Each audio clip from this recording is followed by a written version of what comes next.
Here we go, week 8 of Snap Tackle Pod. As always, I'm Mick Shaffer of KSHB 41. That is Dion Clisso of PrepsKC. Wait, no hat this week? I've got a hat this week. I thought I would make everybody wait, do a little hat reveal like I'm going to go announce. Drum roll again here. So we had a stocking cap this week. Stocking cap. Fall weather. It's coming Fall up. weather. Oh, North Kansas City? For the city? For the city. Lincoln Prep. That was Lincoln Prep. Oh, I love it. We're going to talk about those Blue Tigers here on this show. Yep. I'm not going to keep it on because it's really warm. So I'll have to redo the hair. It does the job. It's just not for the show. It's like a fleece-lined stocking cap. It is very, very warm. Maybe the only stocking cap out there that actually matches the high school's field. So that's cool. Yes, it is. That's very cool. Got that a couple years ago from Bill Lowe. And, it's kind of funny that a couple years ago is when they had an undefeated season. And I want to say the hype train was pretty big on them because they had the D1 players. Yeah. Last year that was kind of up and they didn't necessarily have as good a season. I think a lot of people thought they would.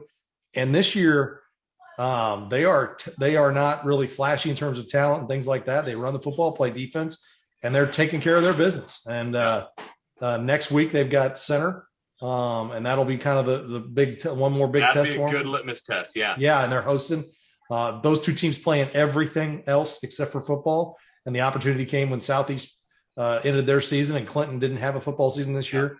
Both schools were open, and so no, I think the game, and we'll probably just launch right into Lincoln Prep and Maryville. We'll start last week's game at Maryville. Maryville's not the typical power the Spook Hounds have been, but still a big test and a good team. And Lincoln Prep went to Maryville and got the win. Yeah, the field goal at the buzzer to win 27-26, and a situation where 5 years ago in the first round of the playoffs they were down 48-0 to Maryville.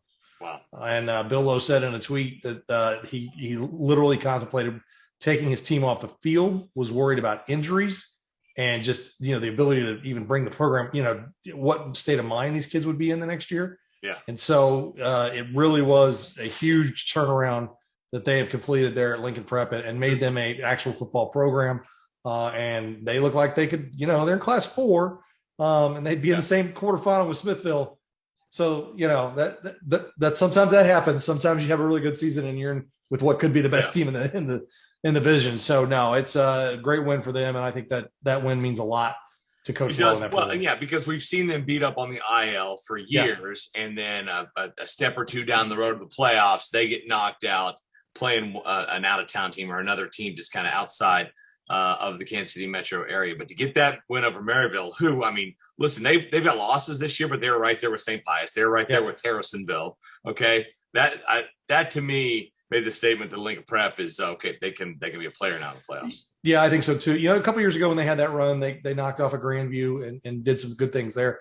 But this team seems like it's maybe a little bit more of a team. And I think they learned from that initial kind of splash of success they had 2 years ago and kind of the step back they took last year. And I think they're really showing it by winning tough, close games. And that's, down 21-0 to Cardinal Ritter, come back and win 28-21. It's some games like that are really showing a lot of character out of that program. It's fun to see. Well, let's stay small. We're going to stay small here, kind of looking back at some of the big games in smaller classes last week. Lincoln Prep winning over Maryville was one. Let's stay on the Missouri side here. Center Odessa, that thing lived up to the hype. Oh, yeah. But Odessa, I would have picked Center in this game. But Odessa's showing some fight. Their numbers are lower this year, but they just keep winning football games. And had to hang on for their dear life. Had a 39-12 lead at halftime. Everybody thought it was, and then Center just went off. Joseph Vick, their quarterback, had like 446 yards passing and 5 touchdowns. Ja'Cory Juice Love had 200 yards rushing, another 180 yards receiving. And they really just, have got some players. And we talked about this before we started. You better get Center now, because I don't know if you're. And they have like 3 seniors. I only think 2 of them play. Yeah. I remember talking with Coach DeLong early in the year saying, and Coach Walmsgone said this very issue is like, what do you like about your seniors? He goes, I love all 3 of them. he goes, but we're so junior. They were junior and sophomore led this year that if they can, depth is always a problem at Center, like a lot of schools. like that they've got to try and find some linemen and that kind of thing. But they have got some skill guys who are as good as anybody. And, we talk about them a lot. A few years ago, Norvell Trent, their outstanding tailback, unfortunately didn't go play in college anywhere, but he was the tailback that Rashad White didn't get to play tailback, who's one of the starters for Arizona State right now. So, I mean, that tells you, and then Malik Collins, who's playing at the Houston Texans right now. So you could see that they've definitely got some talent there, and this is the next wave, and it could be just as good as anything they've had. Oh, a big game last week, Odessa, and that could be a preview of a playoff game. Correct? Yeah, that could be a district final very easily. Yeah. I think they're probably going to finish 1 and 2 in that district, and if you're center, you've lost 2 games by a total of 6 points to 2 teams that are combined 13-0, undefeated. Exactly. One's ranked number 1 and one's ranked number 2. Yeah, and one of those losses you found out that morning you're playing, right? No games whatsoever. And right? And that's still one of my favorite games of the season. Talked to both teams, talked to both coaches, and they said as kind of like nerve-wracking as it was just coaching football. Yeah. It was getting out there, seeing what they're doing, seeing what we're doing, and just going and calling plays. And that's a neat thing. That would be kind of a fun. No one will ever agree to that, like a blind draw. You're going to play that night type thing. You'll never get that. Week 5 in Kansas City every year. You're just drawn out of a hat. Yeah, drawn out of a hat at noon on Friday. Get your buses ready. It's like you're going to be a road team. You're going to be a visiting team. You just don't know where. You don't know where you're going, or who you're hosting. You're right. Coaches absolutely hate it. Oh, that's made for media. Yeah, there's absolutely. No doubt. It's kind of funny this week. And before you get off on a tangent, Smithville is open. They're number 1 in Class 4. Jackson was open in Class 5, and Jackson picked up Cardinal Ritter. It's all still the Clinton effect hitting. No, this was COVID. Ruskin's out for COVID, and I think the Jackson and Cardinal Ritter. There's a few sprinklings of COVID out there as we've gone on this year. But I was ready to go to Twitter and be like, let's go to Columbia or Warrensburg on a Saturday afternoon, and go find a high school, and let's get Smithville number 1 in Class 4 and number 1 in Class 5 and play. And we've had some of that with COVID. We haven't had as much COVID this year, which is great. I'm glad we're not scrambling for games each week. But no, it's that Baser Glenwood Center game was definitely one I'll look back on and say that was fantastic. Yep. All right, let's talk about this game too. I would have picked Smithville to win, to step up a class and go to Raytown, but I wasn't expecting that. They blanked the Blue Jays 34-0 last week. I thought that was one of the most impressive games. I think that's their 3rd or 4th shutout this year. It is their 3rd on the year. Okay, they've given up 39 points total. And 10 of that was to Platte County. 10 of that was to Platte County, 12 to Grandview. 14 to Raytown South, and you don't know. I don't know. You might know. Because I tune in to maybe some see of those if there's came a final in late, score. Late touchdown. Yes, the Grandview and the Raytown South were when I'm assuming the sophomores were seeing a majority of the time. Yeah, Smithville's just the old school program, right? They run the ball, they play defense, and they just smother you. And they've actually got a pretty good passing game. Andrew Hedgecourt is their quarterback, and they run a little bit of spread and things like that. But what they do is they get after you. I mean, it's a team with 19 starters back that was in the semis and came up short and said, okay, we're not playing around this year. We're not going to leave anything to chance. And that's what you're seeing out of them. And I picked them to beat Raytown. I didn't think they'd do it 34-0.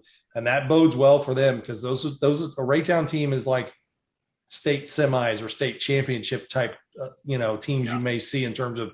In Class 4, there's a mix of teams that maybe are more, towards a Class 3, which Smithville is a smaller Class 4 school. And then there's teams that are just on the verge of Class 5 that are a little more athletic, have a little more size and numbers.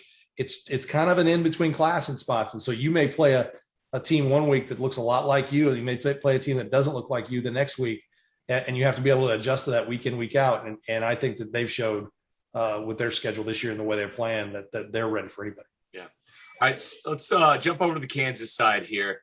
Talking about teams that maybe, have a point to prove. St. James, it seems like, has been playing angry here, right, the last couple of weeks. Their first 4 opponents were Aquinas, Blue Valley West, and Blue Valley Northwest. I mean, just murderer's row right there, right? Closest game was 21 points. They lost all 4.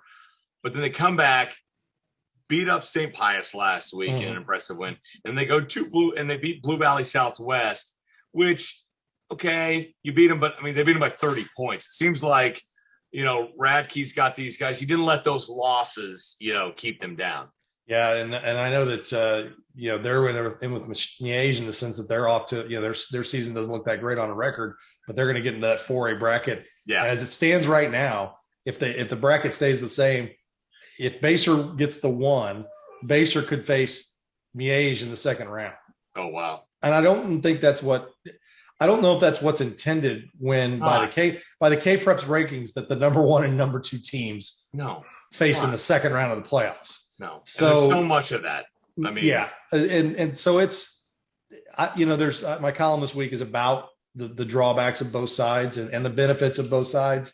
The state lines playoff system, but that's definitely a drawback with no head to head in Kansas and the 1-16 and no weighted strength of schedule or anything like that. You can argue that Missouri sucks and you don't like it and you want to do something different. That being said, at least they try to do something. I think Missouri, they get it right in everything except the success multiplier. I don't like that. I don't like, hey, you've got this great program. You've done it right. You've gone out there, got the kids to weights all summer. You got them doing 0 hour all year long. You've built up the youth program. You've got it going. Oh, we're going to punish you, right? How dare you go and win a lot of games? Well, it's not everybody. It's just the private schools. That's what makes it even more. Well, they have the multiplier, right? No, they don't have a multiplier at all anymore. It's totally I success. Like the multiplier. It's totally success multiplier for private schools only. Yeah. Now, give me. I would have said, why not have Lamar won 7 straight state titles, get bumped up to Class 4 for a couple of years, and do that, because I think that probably a few of those Lamar teams in Class 2 could have done it, especially for public schools. But I always liked in Missouri. I liked. What was it? 1.35. They took the 1.35. 1.35. What they found though is it really hurt some of the smaller private schools. Some of the bigger ones that I think they thought they were hurting that didn't really hurt them. Yeah. And they're talking about it maybe like right now over in Kansas. Yeah, Keisha's working on that right now. Success multiplier, because listen, it has been a Miege problem in 4A, and that's it, just a Miege problem. But now it's about to become a St. James and St. Thomas Aquinas and Miege problem in 4A, and the small towns aren't gonna be big fans of that, and nor should they. So do you think some change is going to come of that? I feel like they're kind of moving that direction. It's gone. They've gotten away from making them have their own separate division. I know there was a talk of that too, and I'm not a fan of that. I think. Agreed. There's some advantages, and we're football focused here, so.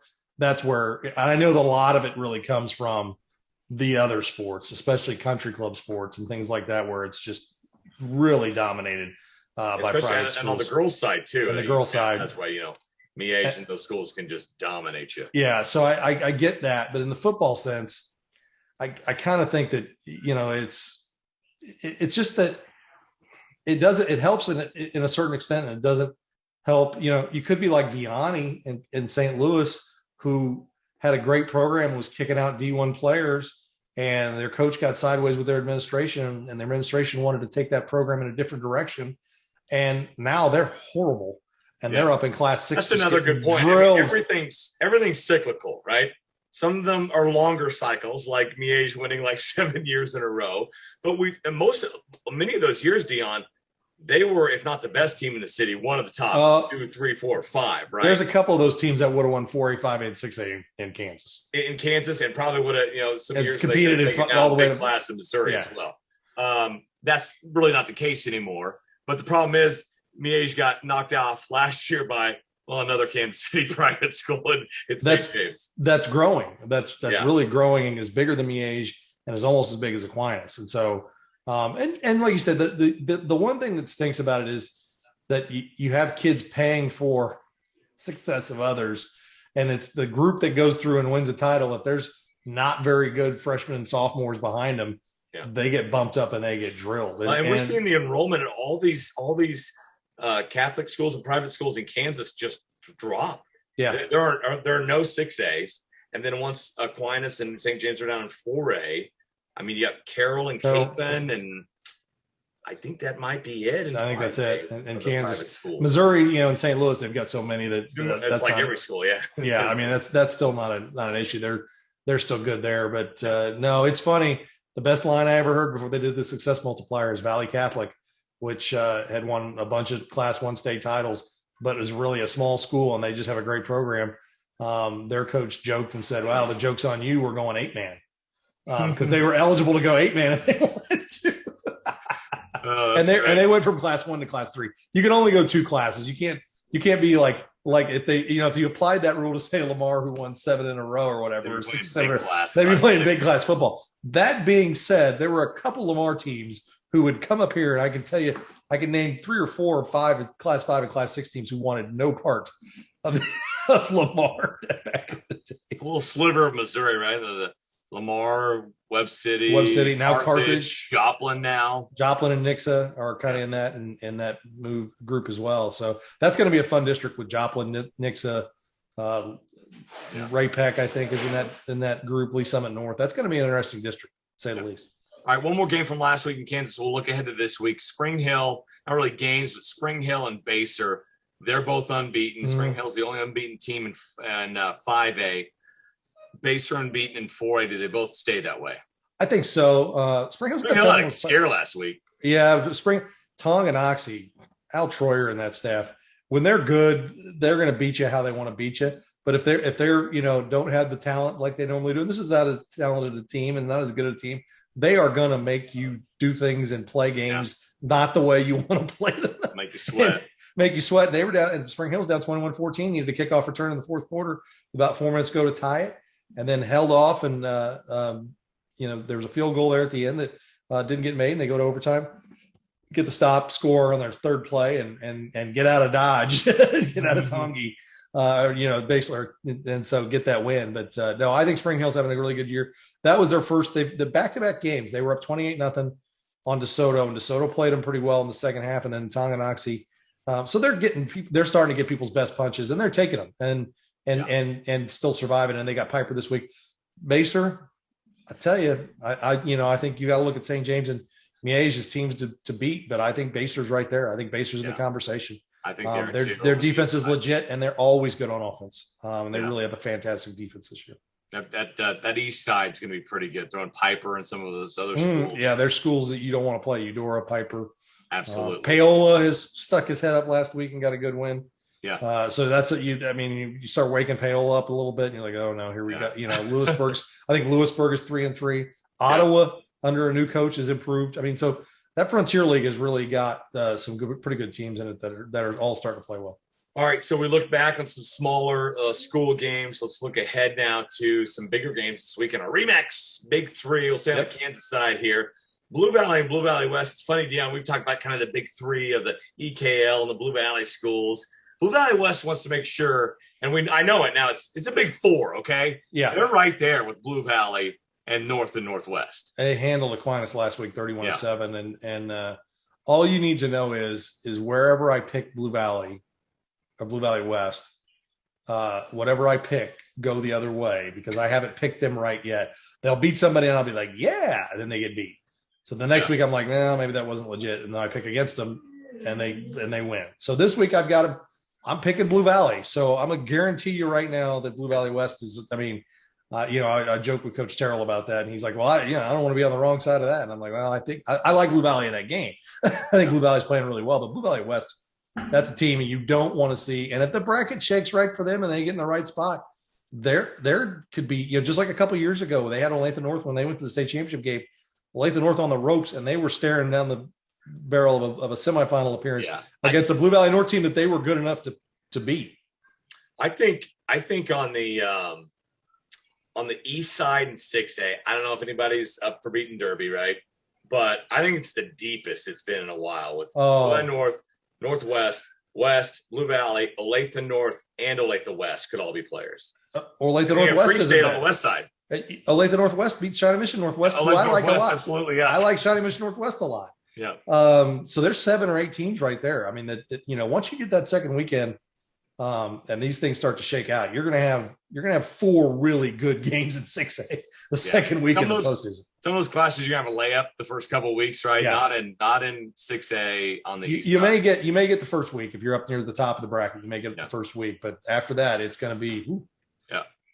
Staying in the 6A side, Lawrence goes to Olathe North in the Sunflower League. Yeah, Lawrence bounced back and got a good win last week, and they had 2 tough losses in a row, lost to Mill Valley. And so I think Lawrence is a pretty solid team. I don't think they're as good as Free State. I think Free State's a better team. But Olathe North, they had that one little hiccup against Olathe West a couple weeks ago. But other than that, they're back to scoring 56 points a game, back-to-back weeks. They've done it 3 times now. They have. That's a weird stat to do that number. 3 times in a season. So this is just a good tough. You saw Lawrence, a tough physical team, and that's going to be a tough physical game. And I think it's a fun one. I think it stinks they're not on the same side, so we could see it again probably. Yeah. No, it's a fun game. Yeah, absolutely. And then the third one on the Kansas side, Leavenworth and DeSoto. I'm intrigued by this one. Why is this one in the Big Three? Leavenworth's team nobody's talking about, and they are 1 win away from their second winning season since 1990. Wow. In 2014, they went 5-4 in the regular season, ended up finishing 6-6. Or maybe they were 6 and that's what it was. They finished 6-6 overall at the playoffs. And then way back in 1990, they had a winning record. I think they won like 7 or 8 games. So it's not always done great for them, but moving to the UKC 4 years ago was a huge thing for them. That allowed them to kind of maybe build that program. Yep. And their quarterback is outstanding. Talks to Coach Brian King from DeSoto, and he's like, we played him twice last year, and that kid's like Kyler Murray. He runs around back there. You can't catch him. He goes, he's tough. He goes, they almost got us both times. And he said, that's a good team. They're well coached. And I think they really enjoy the UKC now that they're in that league. For the Missouri side, ho-hum, just another big game in the Missouri Suburban Gold this week. We have Liberty and Ray Peck. Seems like they played each other twice already, but I get my Liberty Norths and the Lee Summits and everything because there's so many big games every single week in that league. They're both 5-2. They both lost to Liberty North and Lee Summit North, kind of similar type games. Liberty's playing really good football. They've won 4 straight, and they've done it with kind of getting their rushing game with Richard Williams reestablished. Their offense is playing well. Their defense, which was a work in progress to start the season, they had so many people, including Jalen Weston, their outstanding linebacker, graduated off that team. That defense is playing better. Ray Peck has done about the same thing. Their defense has been good all season long. Their offense is now starting to play well. So these 2 teams, and they didn't play a lot for a while there, but in the late 90s, I don't know if you remember this, in the early 2000s, when Liberty was the bigger school and Ray Peck was like Class 5, there was a stretch there where they were playing each other almost every year, and it was crazy shootout, spectacular games, and it became a little bit of a rivalry. And they mostly and they really weren't in the same conference until Ray Peck got up in the Suburban Gold about 2010. Yeah. And it really was a fantastic little run there for about 10 years where they would play each other all the time. And I think it was a good one. And I think they, and the funny thing about it is the staffs haven't changed that much. I mean, Sean Martin was on staff back 20 years ago. Chad Fergon's been at Liberty for 28 years, been the head coach for 11. So a lot of they know each other. There's not a lot of change in those programs. And they've had consistent success, and especially Liberty's kind of come back in the last few years and really become more consistent and kind of fully recovered from the split, I guess you would say. And you see what, and having Liberty and Liberty North, Liberty North is 5-1 and Liberty's 5-2. I mean, that's a great notice for their district, but that should be a fun game. And it's a good for both of them. They're both in different districts, but they want to get that win. And I like that game. It's always easy for me to pick a Liberty Ray Peck game when they're playing each other. Yeah. Lee Summit takes on Park Hill South. Park Hill South still undefeated, and we thought they were just at maybe 4-0 and 5 now. We're just going to run through that schedule, but kind of a closer than expected game to Staley, and then a 7-0 game defeat of North Kansas City last week. Yeah, I had to come back to beat Staley. They lost Briggs Bartosh, their outstanding tailback. Got a broken bone, I think, in his ankle, and that's big. But I think Oedeker is the guy who stepped in. He maybe not quite as dynamic as him, but they've really got a good offense, got a good line. Nathan, I think Rico is the quarterback, and Moody Rubin, great. Moody Rubin's as good as wide receivers there in the city, and Rico's done a fantastic job for them. So they've still got pieces on offense. Their defense is really good. That's what's been consistent for them all season long too. Lee Summit is a team that at the beginning of the year, Coach Thomas said, we don't have a lot of experience. We have a lot of guys, are seniors who are playing varsity for the first time. And, but he really liked the team. He told me, he's like, these guys like each other. They work hard for each other. They're a great team. He goes, this is one of those, he goes, look, we all had teams where they're really talented, but they struggle in terms of their teammate, and how they work together as a group. He goes, this group is fantastic. He goes, I really want them to have success because they've worked so hard. Yeah. And I talked to him about it this week, and he said, I said, are you at the point where now they're finally kind of able to they had a tough stretch of their schedule, which was brutal. Now they're playing some teams that are more like them. And he goes, oh no, he goes, they never quit. They never gave up. And it's good to see them kind of have a chance. This is a sneaky good game. This is your Park Hill South. Don't start just ratcheting down and looking at that number one seed. At least some of the team that can step up and beat them. Absolutely. Lastly here, Raytown and Green Valley. This game at Raytown, speaking of teams that are kind of junior heavy, Raytown, I know that haven't got quite the season they had planned so far, but still plenty of time. And this could be a playoff matchup too, right? Yeah, they played twice last year. And I think they've got a chance of playing twice this year because it's kind of Green Valley, Raytown, and Belton at the top of that district, and the same in the conference. So it's the same three. Green Valley plays Raytown this week. The game is at Green Valley this week. And then Green Valley they play Belton. So no, it's Raytown, I think the 2 weeks off hurt them because they played so well to start the season. And they would have played Fort Osage, which I think would have been a good game for them. They didn't. And then they come back and they get a good win, but then they lose to Blue Valley West, and then they beat up on some teams that, they beat up on a team they should win, and then they go play Smithville. It's kind of been hit, miss with them. And now they're back in the same spot where they're playing a Green Valley team whose defense is outstanding. And, last year they were so good offensively, and now this year their defense has really led the way. So it's going to be a huge test for Raytown. Really it's a toss-up game. I think whoever wins this is going to get that number one seed in the district, assuming Belton doesn't spoil some plans here in the next couple of weeks, but no, good one here in the last week of the regular season. All right, that'll about do it. Be sure to catch KSHB 41 at 10:15. That's when our show starts under the lights on Friday night. And check out PrepsKC all Friday night long for score updates of any score you're interested in. PrepsKC.com. I miss anything, Dion? No, I think that's it, man. We'll be talking playoffs here in another couple weeks. Our game of the week, by the way, is Piper at Spring Hill. Another good game over on the Kansas side. We're going to be there as well at 6 and 10 o'clock with reports on that one. So let's do it. Week 8 coming at you, Missouri. Week 7 coming at you, Kansas.